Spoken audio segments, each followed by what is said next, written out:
الحمد لله رب العالمين والصلاة والسلام على سيد المرسلين أما بعد قال الله تعالى في القرآن العظيم أعوذ بالله من الشيطان الرجيم بسم الله الرحمن الرحيم ذكر رحمة ربك عبده زكريا صدق الله العظيم எல்லா புகழும் அல்லாஹு ஜல்ல ஷானஹு தஆலா ஒருவனுக்கே உரித்தாக.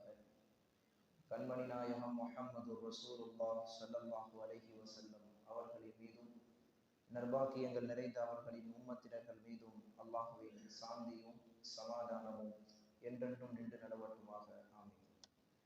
அன்பிற்கினிய அல்லாஹுவின் நல்லடியார்களே, அல்லாஹுவின் பேரருளால் 21 ஜுஸ்வுகளை நிறைவு செய்திருக்கிறோம். நேற்றோடு ஓதப்பட்ட சூறாக்களில் சூரத்துல் மரியம் நமக்கெல்லாம் தெரியும், பிரபல்யமான ஒரு சூரா மரியம். அந்த அத்தியாயத்திலே அல்லாஹ் நிறைய செய்திகளை படிப்படியாக இந்த உம்மத்திற்கு சொல்லுகிறான். முதலில் அந்த சூறாவினுடைய ஒரு சிறப்பு என்னவென்றால், ஹதீஸிலே வருகிறது, சஹாபாக்களில் ஜஅஃபர் இப்னு அபி தாலிப் என்று ஒரு சஹாபி இருந்தார். மக்காவிலே காஃபிர்களுடைய தொல்லை தாங்க முடியாமல், அவர்களுடைய கொடுமை தாங்க முடியாமல் என்ன செஞ்சாங்க? முஸ்லிம்கள் சஹாபாக்கள் மக்காவில் இருந்து அபிசீனியாவிற்கு ஹிஜ்ரத் செய்து போனார்கள். நாம் நினைத்து கொண்டிருப்போம் ஹிஜ்ரத் என்பது மக்காவில் இருந்து மதீனாவிற்கு போனதுதான் முதல் ஹிஜ்ரத் என்று. இதற்கு முன்னாலேயே சஹாபாக்கள் மக்காவில் இருந்து அபிசீனியாவிற்கு போனார்கள், ஹிஜ்ரத் போனார்கள். அப்ப இந்த சஹாபாக்களுக்கு தலைவராக ஜாஃபர் இப்னு அபி தாலிப் அவங்கள கூப்பிட்டுட்டு போறாங்க.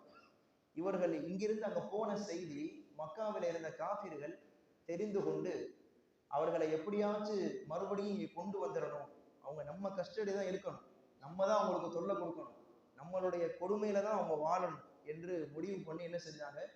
மக்காவின் காஃபிர்கள் சில பேர்த்தை அபிசீனியாவுக்கு அனுப்பிச்சு வச்சாங்க, நீங்க போய் எப்படியாவது கூப்பிட்டு வந்துடுங்க. அப்ப அந்த காஃபிர்கள் அபிசீனியாவிற்கு போய் அந்த நாட்டு மன்னனிடத்துல போய் நிறைய கிஃப்ட்டுகள், நிறைய பொருட்கள்லாம் வாங்கி கொடுத்து அந்த மன்னன்கிட்ட சொல்றாங்க, மன்னரே, இந்த மாதிரி எங்க ஊர்ல இருந்து உங்க ஊருக்கு சில குரூப், சில ஆட்கள் வந்திருக்கிறாங்க, அவங்கள ஒருபோது இந்த நாட்டுல தங்குவதற்கு நீங்க அனுமதிக்காதீங்க, எங்க நாட்டுக்கு அனுப்பிச்சு வச்சிருக்க மறுபடியும் என்று சொல்றாங்க. அந்த மன்னர் கொஞ்சம் விவரமானவர், அவருக்கு பெயர் நஜ்ஜாசி என்று பெயர், நமக்கு தெரியும் நஜ்ஜாசி.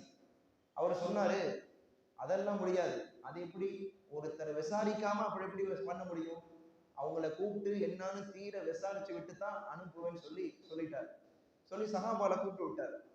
சஹாபாக்களுடைய தலைவர், இந்த கூட்டத்துக்கான தலைவர் ஜாஃபர் இப்னு அபி தாலிப் ரலியல்லாஹு வர்றாங்க. வந்து என்னப்பா செய்தின்னு கேட்கிற போது அந்த சஹாபி சொல்றாங்க, நீண்ட ஒரு நெடிய உரை, இஸ்லாத்தை பத்தி முழுமையா எடுத்து சொல்றாங்க, நீண்ட அற்புதமான ஒரு உரை. அந்த உரையை கேட்டு அந்த மன்னரே சொக்கி போய் விட்டார். சொக்கி போய் கேட்டாராம், அவ்வளவு அற்புதமான மனிதரா அந்த முகமது, அவரை பத்தி இப்படி சொல்றீங்களே, அவர் இறை தூதர்னு சொல்றீங்களே, அவர் ஏதாவது இறை செய்தியை உங்களுக்கு சொல்லி கொடுத்திருப்பாரு, அதை கொஞ்சம் சொல்லுங்க பார்க்கலாம். அந்த மன்னர் கேட்கிறார். அப்பதான் அந்த சஹாபி குர்ஆனிலே சூரத்துல் மரியமை எடுத்து ஓதி காட்டினார்கள். சூரத்துல் மரியமை ஓதினார்கள். ஓத ஆரம்பிச்சு ஒரு 4-5 வசனம் அந்த மன்னருடைய கண்ணில் இருந்து தண்ணீர் சாறை சாறையாக வருது. அழுக ஆரம்பித்து விட்டார் அந்த வசனங்களை கேட்டு. எந்த அளவுக்கு சொன்னா ஹதீஸ்ல எழுதுறாங்க, அந்த மன்னருக்கு தாடி கொஞ்சம் அடர்த்தியா இருக்குமா, அழுது அழுது தாடி முடிகள் நினைந்து தாடி வழியாக கண்ணீர் சொட்டிடலாம், அவ்வளவு அழுகை அழுதார்.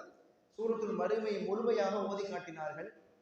கடைசியிலே அவர் சொன்னார், இதுதான் சத்தியம், இதுதான் சத்தியம், இது இறை வேதம் தான், இது இறை வேதம் என்பதை நான் புரிந்து கொண்டேன். மூசாவுக்கு எப்படி வேதம் எங்கிருந்து கிடைத்ததோ அதே ஒளியில் தான் முகமது அவர்களுக்கும் கிடைத்திருக்கிறது அப்படின்னு புரிஞ்சுக்கிட்டு, இதுதான் சத்தியமான வேதம், இது அல்லாஹ் ஏக இறைவன் மட்டும்தான் என்று அவர் புரிந்து கொண்டார். அப்ப சொன்னார் காஃபிர்களை பார்த்து, எவ்வளவு கோடி கொடுத்தாலும் இவங்களை உங்க பக்கம் அனுப்பிச்சு வைக்க மாட்டேன், நீங்க எவ்வளவு வேண்டுமானாலும் இங்கே இருக்கலாம், தாராளமாக நீங்க தங்கலாம் அப்படின்னு அனுமதி கொடுத்துட்டார். இப்ப இங்க என்ன செய்தி என்றால், சூரத்துல் மரியம் ஒரு மன்னன் உள்ளத்தையே புரட்டி போட்டது. வரலாற்றில் எழுதுகிறார்கள், இந்த சூறாவை முழுமையாக கேட்டதற்கு பிறகுதான் அவர் அதிகமாக இஸ்லாத்தை பற்றி சிந்தித்தார், பெருமானாரை பற்றி சிந்தித்தார். எல்லாம் சிந்தித்து அவர் இஸ்லாத்தை ஏற்றுக்கொண்டார் என்று எழுதுகிறார்கள் நஜ்ஜாசி மன்னர். அவ்வளவு அற்புதமான ஒரு சூறா சூரத்துல் மரியம். சரி, இந்த சூறாவிலே அல்லாஹ் முக்கியமான ஒரு 2 செய்திகளை சொல்லுகிறான். சூறாவினுடைய ஆரம்பத்திலேயே ஒண்ணு, ஜக்கரியா அலைஹிஸ்ஸலாத்தை பற்றி இந்த சூரா பேசுகிறது. ஜக்கரியா அலைஹிஸ்ஸலாம் அல்லாஹ் கிட்ட துஆ செஞ்சாங்க, யா அல்லாஹ் எனக்கு சந்ததிகள் இல்லை, எனக்கு பிள்ளைகள் இல்லை, எனக்கு பிள்ளையை கொடு என்று துஆ செஞ்சாங்க. துஆ செஞ்சது மட்டுமல்ல, கூட சேர்த்து சொன்னாங்க, நானுமோ வயதாகி போய்விட்டேன், என்னுடைய எலும்புகள் எல்லாம் ஆட்டம் காட்ட கண்டுவிட்டது, எலும்புகள்லாம் ஆடுது, தலை முடி நிறைத்து விட்டது, என்னுடைய மனைவியோ மலடி என்று பெயர் எடுத்து விட்டார். இந்த 4 காரணங்களை சொல்றாங்க. இந்த 4 காரணங்கள் இருப்பதால் எனக்கு குழந்தை இல்லை, உலகம் என்னை குழந்தை அற்றவன் என்று சொல்லுகிறது. நான் நம்பிக்கை இழக்க மாட்டேன், உன் மீது நம்பிக்கை வைத்து கேட்கிறேன், எனக்கு குழந்தையை கொடுன்னு கேட்கிறாங்க. அல்லாஹ் தஆலா குழந்தையை கொடுத்தான், ஆச்சரியமான குழந்தையை கொடுத்தான். பொதுவாகவே உலகத்திலே எந்த குழந்தை பிறந்தாலும் பிறந்ததற்கு பிறகுதான் தேனை தொட்டு வைத்து பெயர் வைப்பார்கள். அல்லாஹ் அந்த குழந்தை பிறப்பதற்கு முன்பே பெயர் வைத்து விட்டு குழந்தை பிறக்கிறது. அல்லாஹ்வே பெயர் வைத்தான். இந்த குழந்தைக்கு பேரு யஹ்யா. அதே போன்று யஹ்யா என்கிற ஆண் குழந்தை பிறந்தது. இங்கே நமக்கு என்ன செய்தி இந்த சூரா சொல்ல வருகிறது? குழந்தை, சில இன்றைக்கு புதிய தம்பதிகள் திருமணமாகி சில நாட்கள், சில ஆண்டுகள் கழித்து விட்டாலே நமக்கு குழந்தை இல்லையே என்று நிராசை ஆகி விடுகிறார்கள். அந்த மாதிரி நிராசை ஆகக்கூடாது என்கிறது. அல்லாஹ் நினைத்தால் எப்போது வேண்டுமானாலும் கொடுப்பான். அவன் நாடியவர்களுக்கு எப்பையும் கொடுப்பான், எந்த குழந்தையும் கொடுப்பான். இப்ராஹிம் அலைஹிஸ்ஸலாத்திற்கு இஸ்மாயில் அலைஹிஸ்ஸலாம் எப்ப பிறந்தாங்க? வயோதிகத்திலே பிறந்தாங்க. அதே போல ஜக்கரியா அலைஹிஸ்ஸலாத்திற்கு யஹ்யா அலைஹிஸ்ஸலாம் எப்ப பிறந்தாங்க?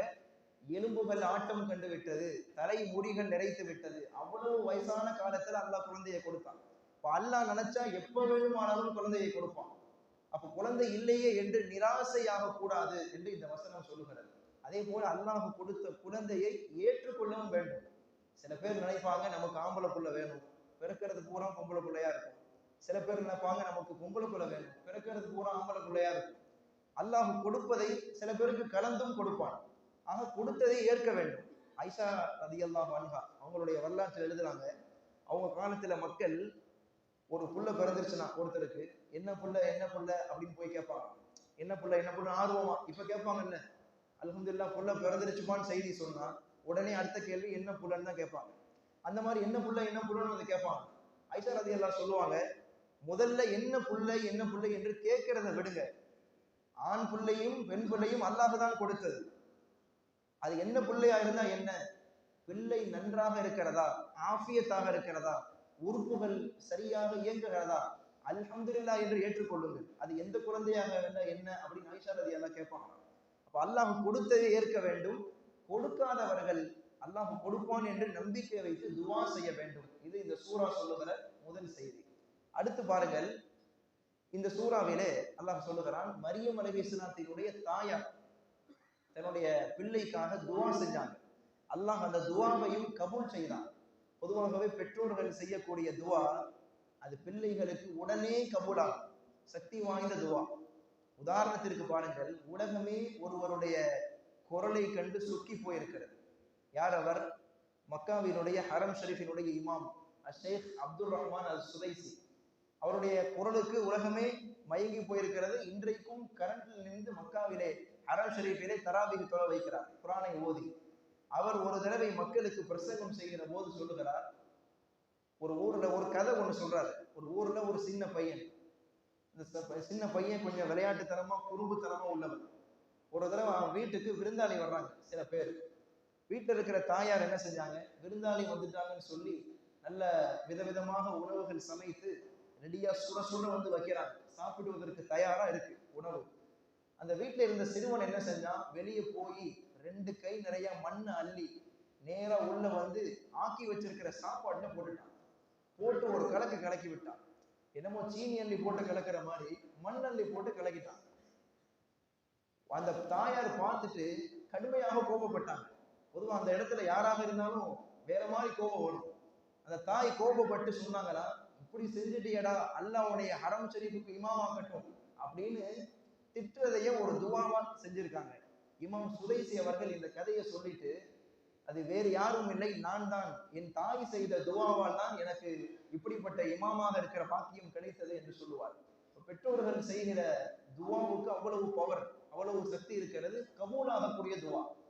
அப்ப இங்க மரியம் அலைஹிஸ்ஸலாத்தினுடைய தாயார் துவா செய்யறாங்க. எப்படி துவா செய்யறாங்க? அல்லாஹ் குர்ஆன்ல சொல்றான், இன்னி உஈதுஹா பிக வ துர்ரியதஹா மினஷ் ஷைத்தானிர் ரஜீம். யா அல்லாஹ், எனக்கு பிறந்திருக்கிற இந்த குழந்தை மரியமையும் நீ ஷைத்தானுடைய தீங்கிலிருந்து பாதுகாத்திடு, மரியமுக்கு பிறக்க போகிற பிள்ளை அதையும் நீ பாதுகாத்திடு ஷைத்தான்ல இருந்து அப்படின்னு துவா கேட்டாங்க.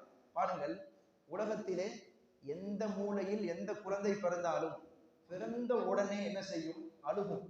அதுதான் உலகத்தின் நியதி. அழுதால்தான் சுத்தி இருப்பவர்கள் நிம்மதியாவாங்க. குழந்தை பிறந்துருச்சுன்னு செய்தி சொன்னா உடனே அழுகுதா, கை கால அசைச்சுதா அப்படின்னா கேட்போம். இப்ப அழுக வேண்டும். ஆனா உலகத்திலே 2 குழந்தைகள் பிறக்கிற போது அழுகவே இல்லை. 2 குழந்தை, ஒன்னு மரியம் அலைஹிஸ்ஸலாம், இரண்டாவது ஈசா, அவங்களுக்கு பிறந்த ஈசா அலைஹிஸ்ஸலாம். 2 பேரும் அழுகல. பொதுவாகவே எல்லா குழந்தைகளும் ஏன் அழுகும்? பிறந்த உடனே டாக்டர்கிட்ட கேட்டா சொல்லுவாங்க, தாய் வயிற்றுல அடப்பா இருந்தது, வெளியே வந்தனமே அந்த காற்று பட்டது அழுகுன்னு சொல்லுவாங்க. ஆனா ரசூல் ஸல்லல்லாஹு அலைஹி வஸல்லம் சொல்றாங்க, பிறந்த உடனே ஷைத்தான் ஒரு குத்துவான். குத்துறனாலதான் அந்த குழந்தை அழுகுமா. இப்ப இந்த 2 குழந்தைகளும் ஏன் அழவில்லை? ஷைத்தான் அவர்களை குத்தவில்லை. ஏன் குத்தவில்லை? தாய் செய்த துவா. என்ன செஞ்சிருக்கிறாங்க? ஷைத்தானுடைய தீங்கிலிருந்து எனது மகளையும் காப்பாற்று, அந்த பிள்ளைக்கு பிறக்க போகிற பிள்ளையும் காப்பாற்று. உலகத்தில் 2 குழந்தைகள் பிறந்த போது அழுகவே இல்லை. ஷைத்தானுடைய தீங்கு அவர்களுக்கு இல்லை என்று எழுதுகிறார்கள். இப்ப தாய் செய்த துவாவை பாருங்கள். இப்ப பெற்றோர்களுடைய துவாவுக்கு அவ்வளவு சக்தி இருக்கிறது. இப்போ பிள்ளைகளுக்கு நல்ல துவாக்களை செய்ய வேண்டும் என்கிற அற்புதமான படிப்பினையும் இந்த சூரா மரியம் நமக்கு சொல்லி தருகிறது. ஆக இந்த சூரா சொல்லுகிற வசனங்களை உள்வாங்கி அதன்படி அமல் செய்வதற்கு